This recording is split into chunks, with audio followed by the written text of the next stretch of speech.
శాసనసభలో చంద్రబాబు కామెంట్స్ కు కౌంటర్ ఇచ్చారు మాజీ మంత్రి పేర్ని నాని. 2019లో మోదీని అనరాని మాటలన్న బాబు ఇప్పుడు తనని క్షమించాలంటూ మోదీ కాళ్ల మీద పడ్డారని సెటైర్లు వేశారు. మోదీ గారు ఒక వ్యక్తి కాదు,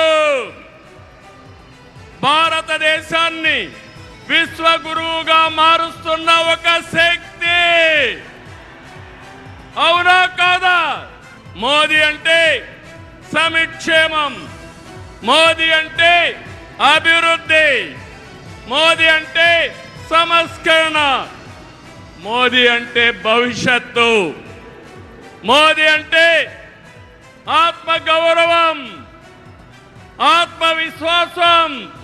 ప్రపంచం మెచ్చిన మేటైన నాయకుడు మన నరేంద్ర మోదీ గారు.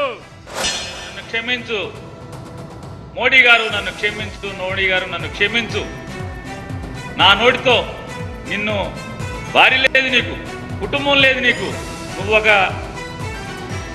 యుధం చేయడిన వాడివి, నువ్వు ఈ దేశానికి నష్టం, ఈ దేశానికి నువ్వు ఒక టెర్రరిస్టు, అరిష్టం, నువ్వు దుర్మార్గుడివి, పాపాత్ముడివి అని నా నోటితో తిట్టాను. కానీ అదే నోటితో ఇవాళ నేను ఏం మాట్లాడా అంటే మోడీ అంటే అభివృద్ధి, మోడీ అంటే సంక్షేమం, మోడీ అంటే ఆత్మగౌరవం. అంటే దాని అర్థం ఏంటి? క్షమస్వస్థం, క్షమస్వస్థం.